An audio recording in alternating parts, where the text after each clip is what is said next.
அஸ்ஸலாமு அலைக்கும். இன்றைக்கி நம்ம நல்ல கிறிஸ்பியான ஒரு நான்வெஜ் கட்லெட் தான் பார்க்க போகிறோம். அதுக்கு குக்கரில் தேவையான அளவு பீஃப் நல்லா வாஷ் பண்ணி எடுத்துக்கோங்க. அதுக்கப்புறம் மஞ்சள் தூள், மிளகாத்தூள், உப்பு, மட்டன் மசாலா எடுத்து நல்லா வேக வச்சு எடுத்துக்கோங்க. இந்த தண்ணி நல்லா வற்ற விட்டு இப்படி ஸ்மாஷ் பண்ணி எடுத்துக்கோங்க.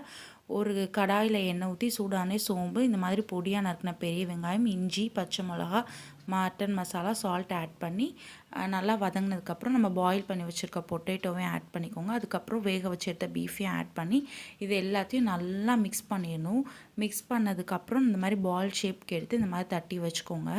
இப்போ ஒரு பேனில் ஆயில் ஊற்றி நல்லா ஹீட் ஆனதுக்கப்புறம் மீடியம் ஃப்ளேமில் இந்த தட்டி வச்சுருக்க இந்த கட்லெட்டெல்லாம் நல்லா ஒயிட் எக்கில் போட்டு ஒரு கோட் பண்ணிடுங்க.